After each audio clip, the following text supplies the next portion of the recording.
You know, when somebody gives you $1 million check, you don't ask him, why are you giving me the check? You just take the check and you run. So he's not going to change his mind. But when they gave me the deal, I didn't tell him, hey, why are you sending me? I was like, okay, where do I sign? You know? Must have been a zchut, I don't know what it was. How was your parents became religious? How about? Your parents. Well, first of all, they started coming to me.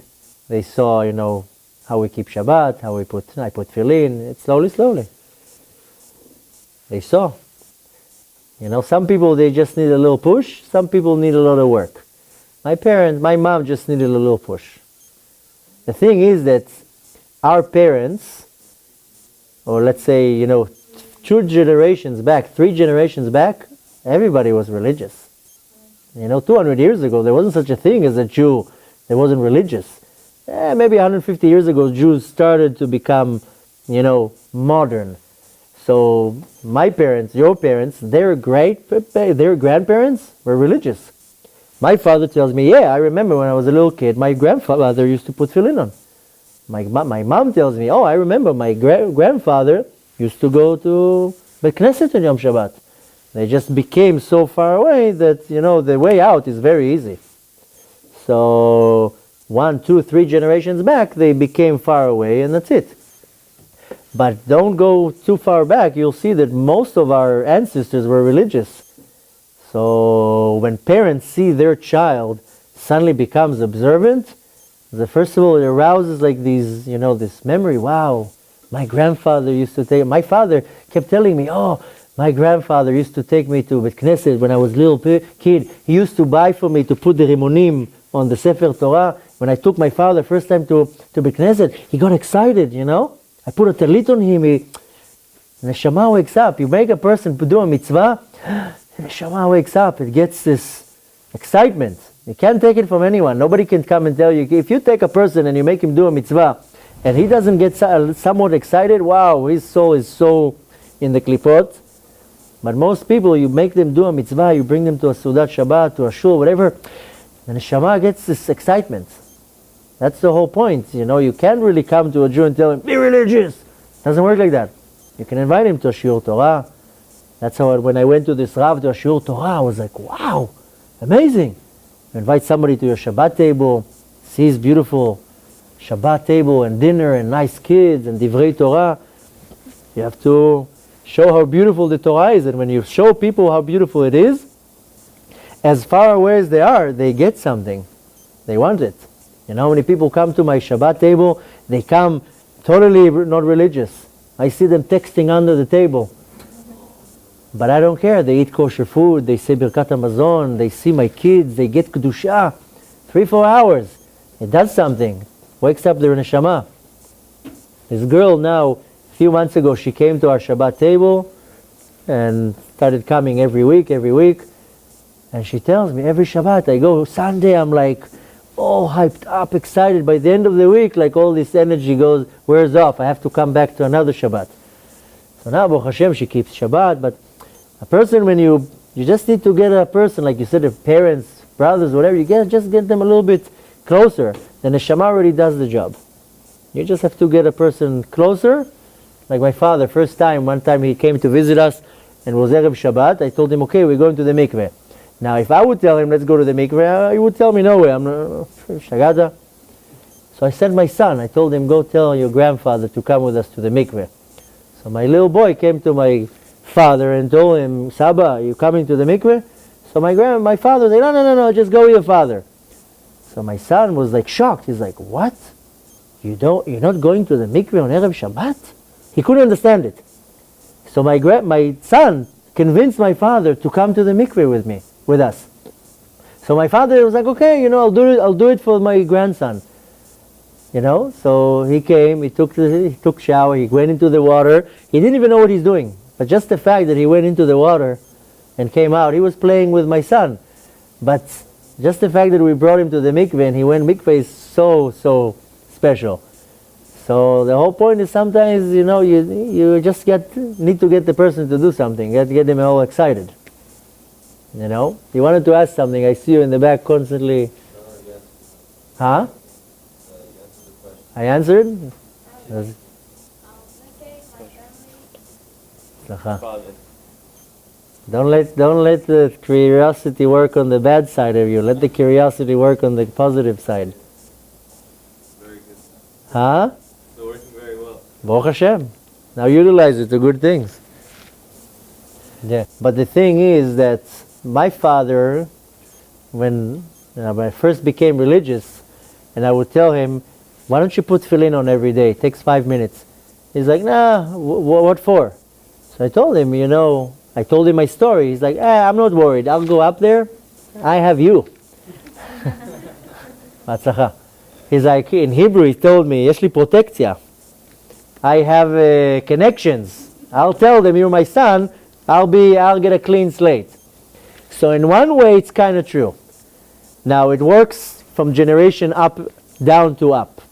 A boy, a girl, a kid can affect his parents. But the parents cannot affect the kid. So chas v'shalom, a parent can go up to Shamayim and not have a lot of mitzvot or not be so good in this world, and the kid down in the world makes sure that they're saying Kaddish and learns and donates on his name and does so many mitzvot. The father or the mother gets a great benefit from that. Now the thing is that you can't tell a person, I'm so religious, then you're free to go. Because first of all, there's a journey what the neshama has to go through when it leaves the world. So as religious as the son will be, the father or the mother still needs some of their own. More than that, nachon, one can say technically, yeah, batzlacha. Technically one can say, okay, chas v'shalom, when my parents go up to Shamayim, I'm gonna all day long learn Torah, and I'm gonna build shuls and donate sifrei Torah, and I'll do everything. It's great, and it does help the neshama a lot. But all this is nothing compared to the mitzvah they would do by themselves. So when my father told me, I have protectia, I have you, I told him, you're right. Yeah, you can use my name up there. But it's nothing. All this that I can give to you is nothing compared to one time that you put the tefillin on. So in general, the answer is yes. The kid can really help the parent. This is when the mitzvah kibud av ve'em is mainly done when the parents leave the world, not when they're in this world. When a parent leaves the world and the kid says kaddish on them all the time, and the main benefit that the parent gets is what the kid and the grandchildren, all the generations back, what they do. But on the other hand, the neshama itself, it wants to have its own zchuyot, and it's nothing compared to what you can give. Besides the fact that if chas v'shalom a person did an avera, or a person lived his life not the most perfect way in Hashem's eyes in this world, so the neshama gets fooled with all these stains on all the levushim, all the garments, and the neshama created all these malachim. Doesn't matter how tzaddik the son is, the neshama still has to get cleansed, still has to go through the process. So if chas v'shalom, a parent didn't keep Shabbat, and not keeping Shabbat is one of the worst sins one can do. The judgment for this is mitah. There's nothing. Excuse me? Yeah, mitah b'dei shamayim. That's one of the worst. Yeah, it's also. Mitah and karet are kind of the same thing. We're not going to get to the technicality of it, but mitah b'dei shamayim, like not keeping Shabbat, that's one of the worst sins. A person can lose his entire olam haba for not keeping Shabbat. So even let's say the son is a great tzaddik, but what would the neshama do? The neshama still has a problem that it has to correct. Now if the sin is severe, doesn't matter how great the son or the child is, the neshama still has to go through this cleansing process. Now if chas v'shalom, let's not talk about mitah b'dei shamayim or koret. Let's say a person did a lot of averot and he has to go to Gehenom. Gehenom is not really a bad place. Gehenom is they take the neshama, they put it into Gehenom, they wash the neshama and take it out.